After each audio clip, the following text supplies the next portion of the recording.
No one noticed it at first. The road was still there, cracked, dusty, winding through the hills just as it always had. The trees still leaned inward, their branches forming a natural arch, whispering with the wind. The signpost still stood, crooked and rusted, reading, "Welcome to Kalinga Village." But the village itself was gone. Not burned, not destroyed, not abandoned. Gone. At dawn, a trader named Musa arrived with his donkey cart, expecting familiar sounds of early morning life. Children laughing, women pounding grain, smoke curling from cooking fires. Instead, there was silence, not peaceful silence, not the quiet of sleep. This was something heavier, a silence that pressed against his chest, that made his ears ring. He stepped forward. The first house he reached still had its door open. Inside, bowls sat half filled with food. A cup lay tipped over, its contents dried into the dirt floor. A woven mat was still warm, as if someone had just risen moments ago. Outside, footprints stopped abruptly, as though the people who made them had simply vanished mid-step. No bodies, no blood, no signs of struggle, just absence. By noon, word spread to neighboring villages. Elders came, hunters came, even soldiers arrived. They searched every hut, every field, every well. They found cooking fires reduced to ash, livestock wandering aimlessly, babies' cradles rocking gently in the breeze. Empty. 237 people had lived in Kalinga Village. That night, every single one of them disappeared. As the sun set, something stranger happened. The villagers searching the ruins began to feel watched. Drums, faint, distant, echoed from nowhere and everywhere at once. The air grew colder. Dogs whimpered and refused to enter the village boundary. One soldier swore he saw lights moving between the huts, lanterns carried by hands that weren't there. By morning, the authorities sealed the area. They declared a mass evacuation, a migration, a myth exaggerated by fear. But elders knew better, because Kalinga was not the first village to vanish. And according to forbidden stories passed down in whispers, it would not be the last.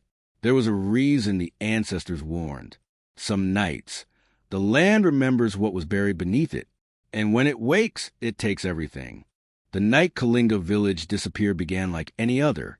The moon rose full and bright, bathing the village in pale silver light. Children chased fireflies between the huts, laughing as elders scolded them to come inside. The smell of roasted millet and spiced meat drifted through the air. Drums sounded softly near the central fire, not for ceremony, just for joy. No one sensed danger.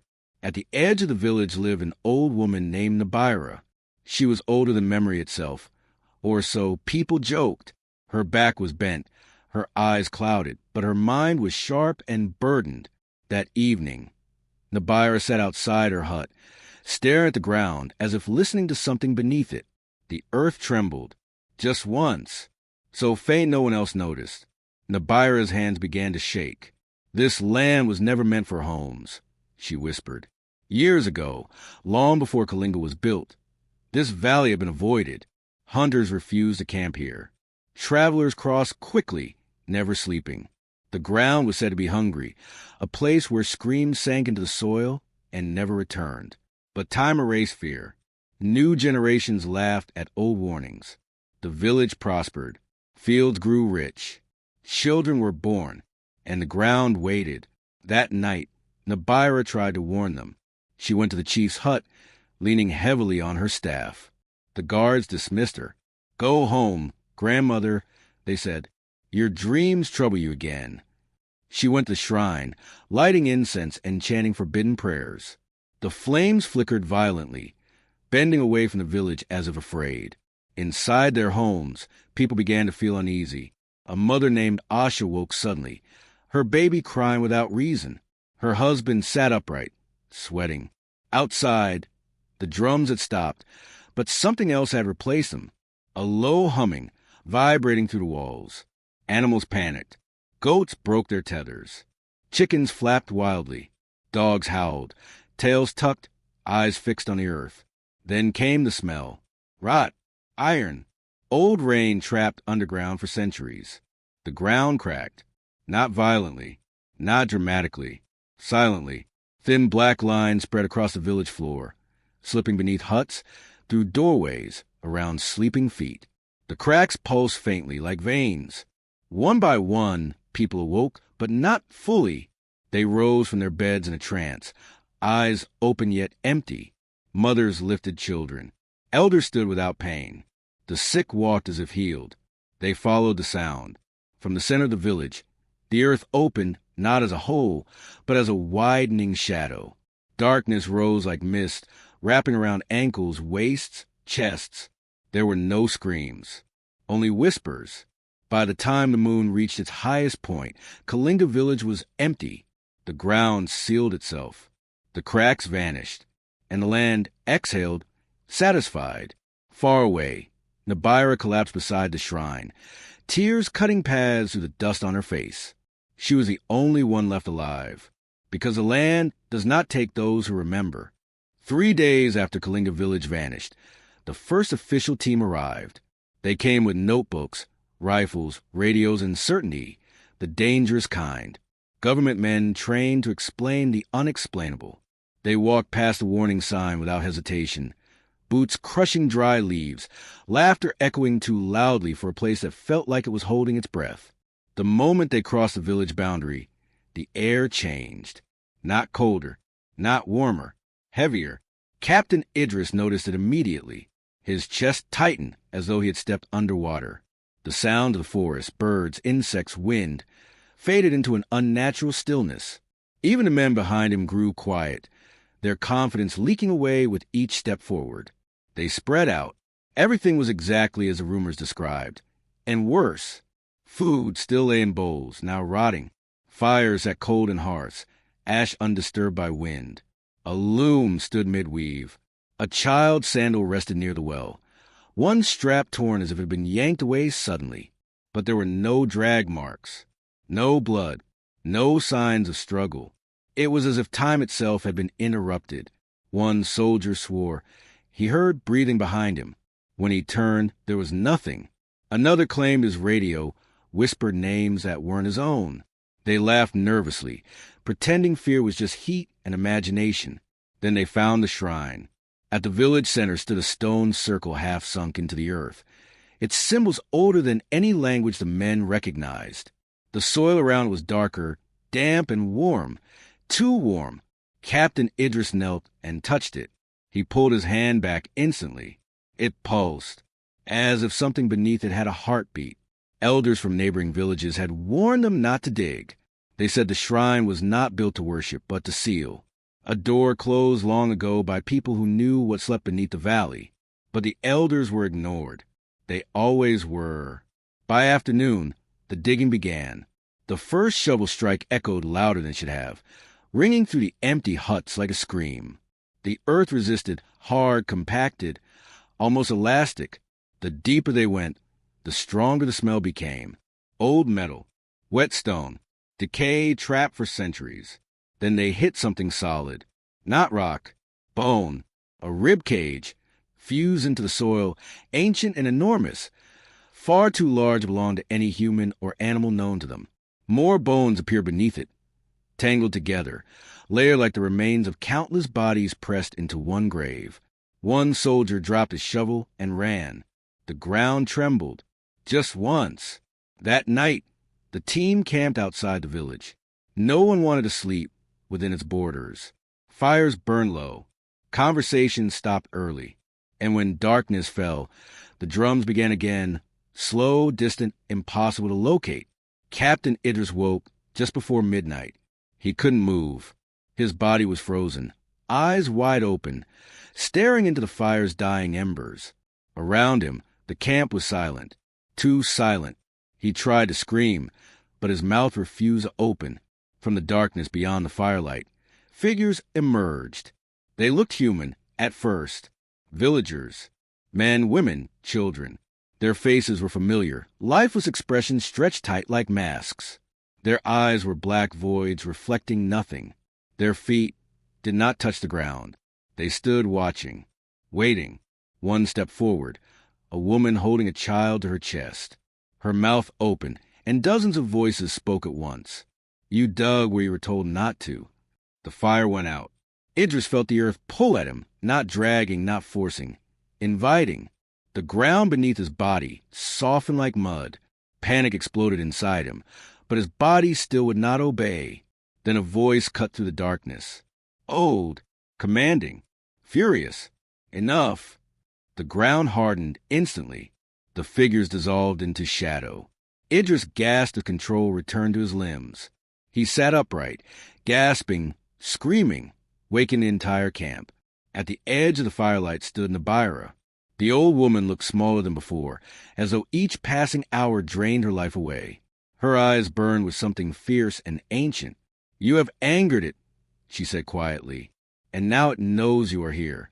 They demanded answers. She gave none, only warnings. The village was not taken, Nabira said. It was collected, a debt paid in flesh. She explained what the land truly was. Not cursed, not haunted, alive. Long before Kalinga existed, this valley was used to bury something that could not be killed. An entity bound to hunger, fed by memory, sacrifice, and silence. The ancestors sealed it with lives, rituals, and fear. But fear faded. Rituals stopped, and the seal weakened. Kalinga was built on a lie, and now the land was awake. As dawn approached, Nabira looked toward the village one last time. It is not finished, she whispered, because it never takes only once. They thought the worst had already happened. They were wrong. It was the fourth night after the digging stopped when the forest gave something back. A scream cut through perimeter just before dawn. Raw, torn from a throat that had forgotten how to make sound. Soldiers scrambled for weapons, flashlights slicing through the trees. The scream came again, closer this time, dragging itself through the undergrowth like something wounded but determined. Then they saw him. A man stumbled into the firelight, barefoot, clothes hanging from his body in rags. His skin was gray with dirt and old blood. His eyes were wide, glassy, unfocused. For a moment, no one moved. Captain Idris recognized him instantly. Malik, a farmer from Kalinga village. A man who had vanished with everyone else. Alive, or something close enough to pretend. Malik collapsed to the edge of the camp, convulsing as if his body was rejecting the air itself. Soldiers rushed forward, lifting him, shouting questions, demanding answers. He didn't respond. His lips moved, but no sound came out, only breath, shallow and fast, like an animal caught in a trap. When his eyes finally focused, they filled with terror. "Don't dig," he whispered. Then he screamed. They restrained him as his body arched violently, fingers clawing at the dirt. His scream turned into sobbing, then laughter, then silence. When it was over, Malik lay still, staring at the sky as though he could see something no one else could. Nabira arrived moments later. The old woman didn't rush. She didn't ask questions. She simply looked at Malik, and her face collapsed in grief. "He didn't escape," she said quietly. "He was sent." They moved Malik into a tent, keeping him warm, giving him water. As the sun rose, his breathing steadied. His eyes followed shadows that weren't there. When he finally spoke again, his voice sounded older than his body. He told them what happened that night. When the drums began, the villagers thought it was another warning. They gathered in their homes, whispered prayers, held their children close. But the ground started to hum. Not shake, not crack, hum, like a deep, endless note vibrating through bone and blood.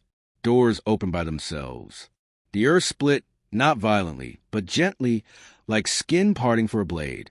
From the cracks came hands. Black, smooth, too many joints, fingers too long. They didn't grab. They invited. Voices rose from beneath the soil, speaking names. Promises. Regrets. Secrets only the villagers knew. The ground offered what they had buried long ago. Lost lovers, dead children, forgotten sins. And people stepped forward willingly. Those who resisted were not dragged. The earth simply opened wider beneath them until there was nowhere left to stand. Malik said the ground did not swallow them. It embraced them. He described a vast darkness below the village, not empty, but crowded. Thousands of shapes pressed together, layered like memories trapped inside flesh. Faces half-formed, bodies unfinished, a place where time dissolved, where voices merged into one endless hunger. Something lived at the center of it all. He never saw its full shape, only its eye, an eye the size of a house, glowing faintly, watching everything. It spoke without words, pouring meaning directly into the mind. You live because you carry doubt, it told him. Doubt tastes bitter. Bitter things are useful. Malik was pushed back to the surface, not spared, not freed, marked. As he spoke, blood began to seep from his nose. His hands trembled. Nabira watched closely, whispering prayers under her breath. Then Malik laughed again. A different laugh this time. Calm, knowing.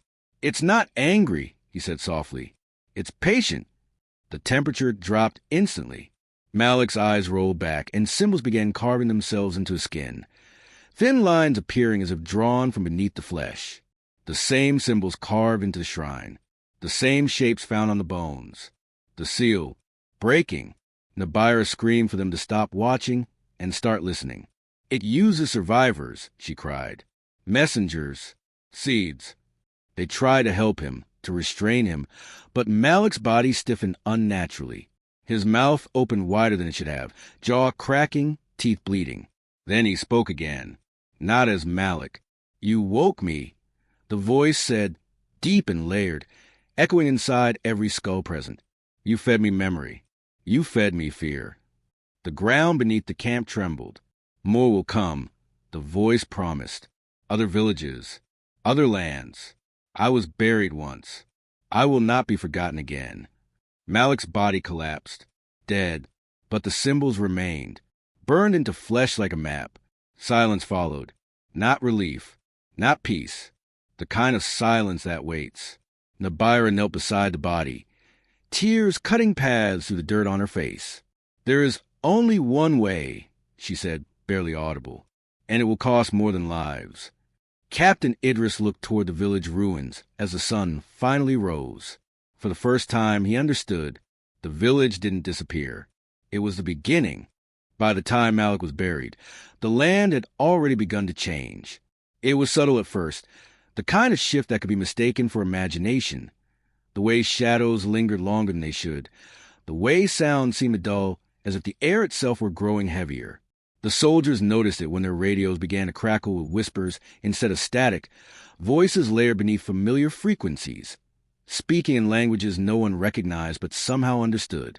Captain Idris ordered the perimeter doubled, yet the forest no longer felt like something that could be contained. Trees leaned inward as if listening.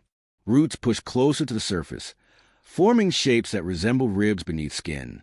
Nabira warned them that the land was remembering, that memory was a creature's true hunger, and that every footstep, every spoken word, was feeding it.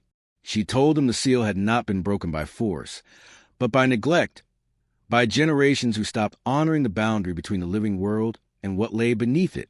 Long ago, she said, the village existed not to thrive, but to guard. The people of Kalinga were never meant to forget. Yet time had eroded duty into routine, ritual into superstition.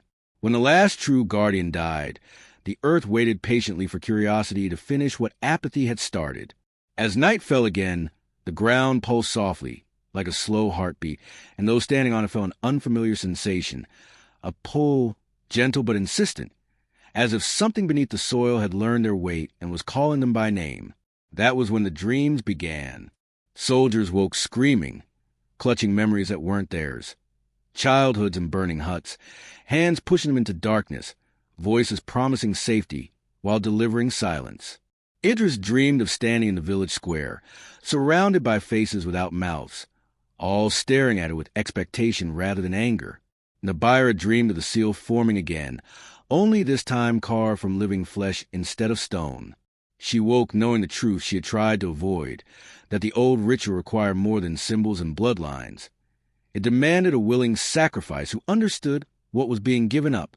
As dawn approached, the earth cracked open near the ruins, not violently, but deliberately, revealing a chamber beneath the village that no map had ever marked. Inside were remnants of the first ceiling. Bones arranged in circles, tools worn smooth by hands long turned to dust, and walls etched with warnings not meant to be read aloud.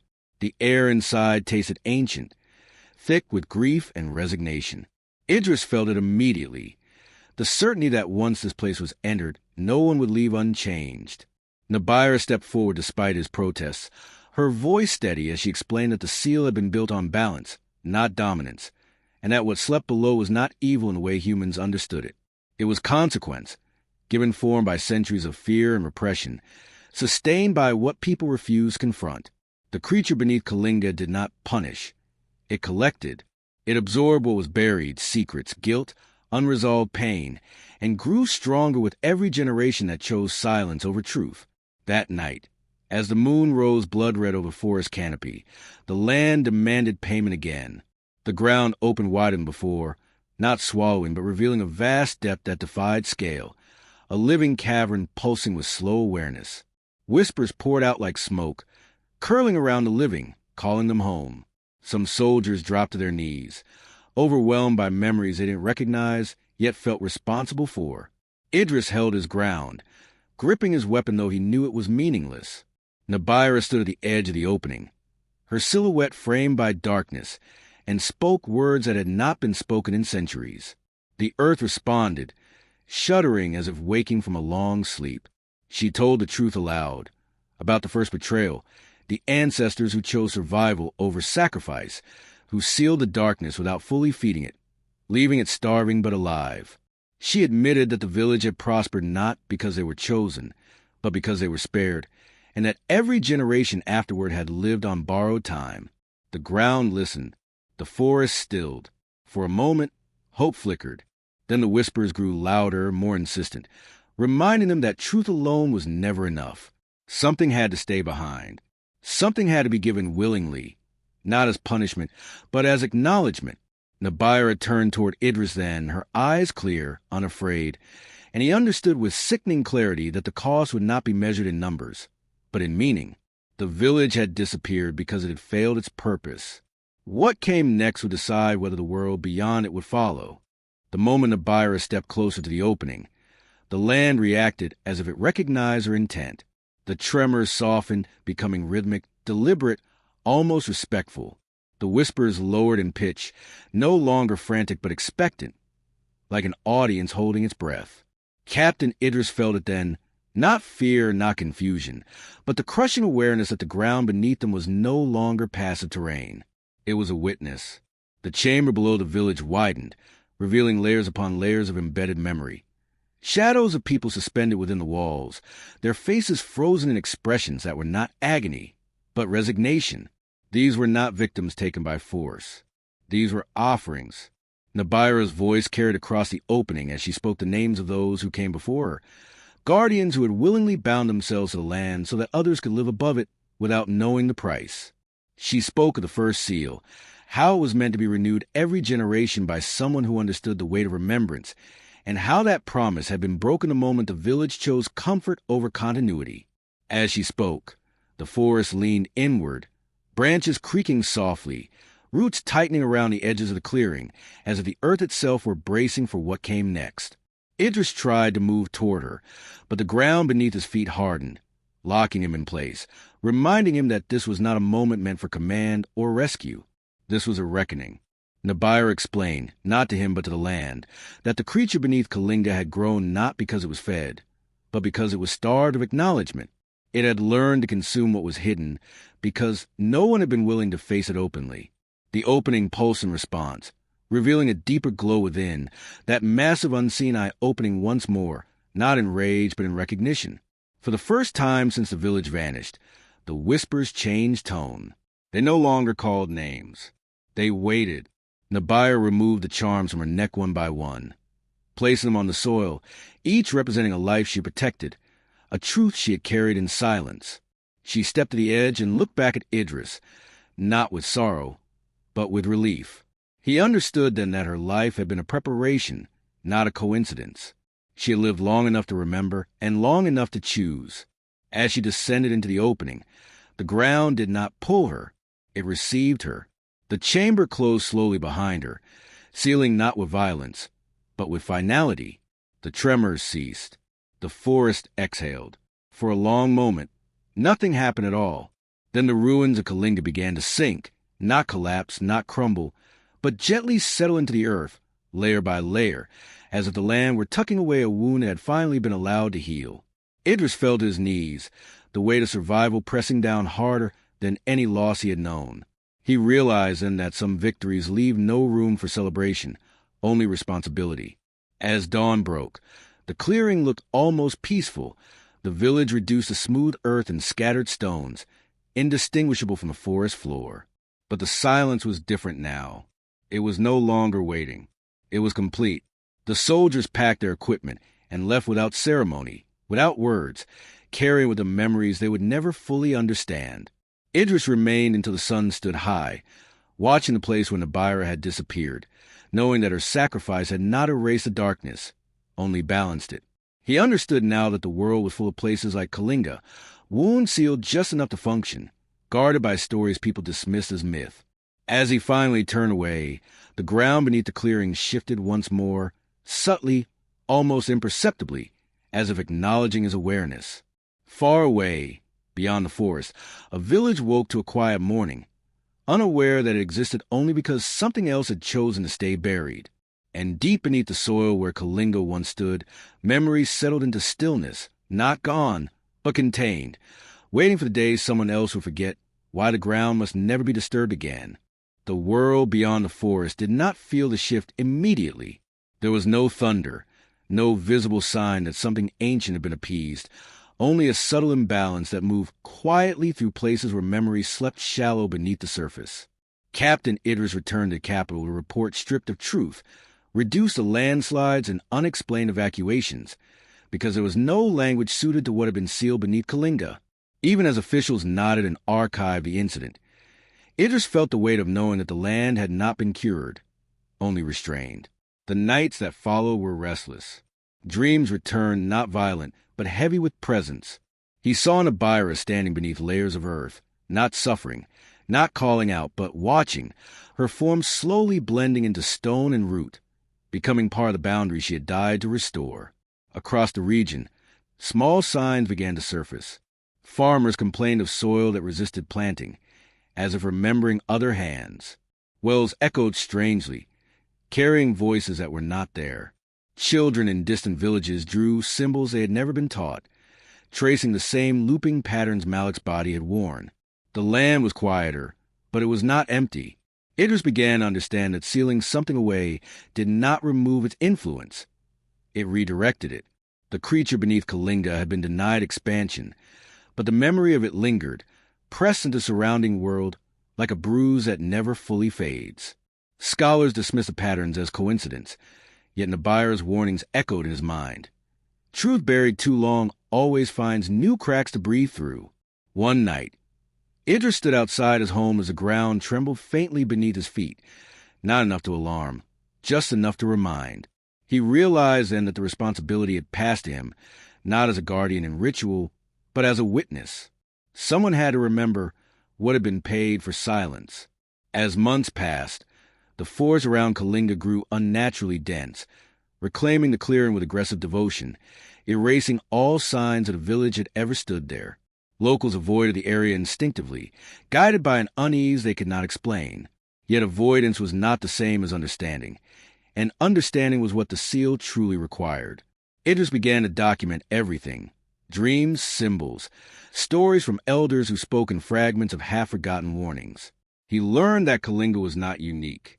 Similar disappearances had dotted history, each followed by generations of denial and eventual repetition. The pattern was clear now.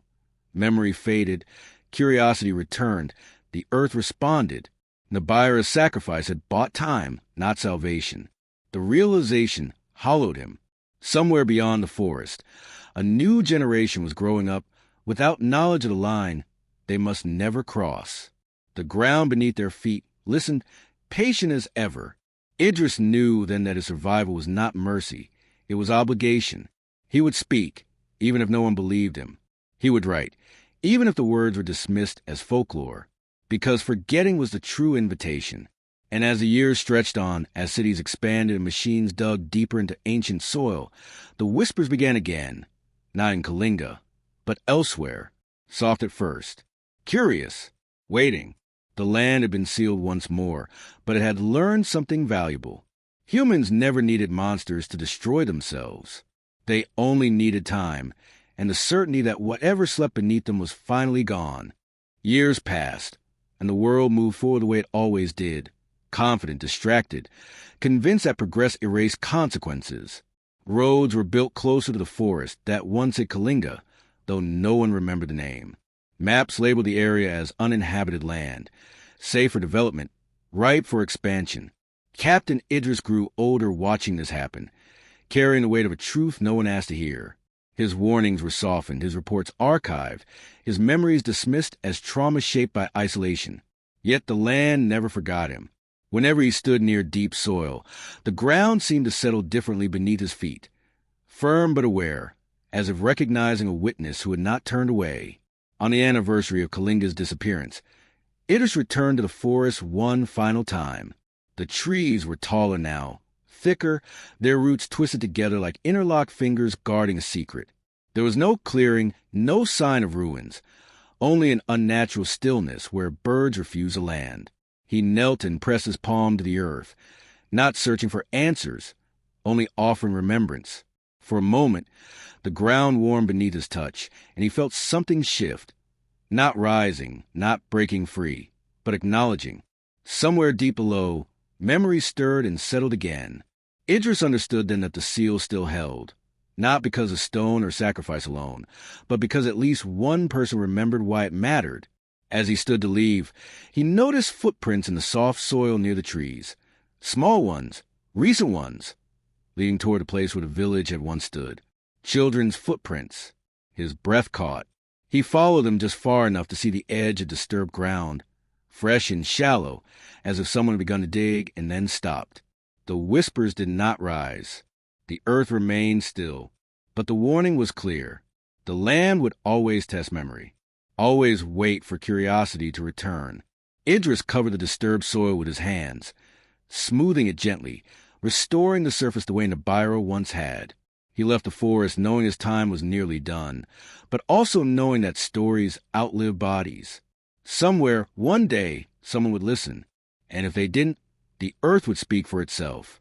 Far beneath the roots and stone, beneath layers of sealed darkness and quiet remembrance, the ancient presence remained, not asleep, not defeated, only contained by the fragile boundary of human awareness.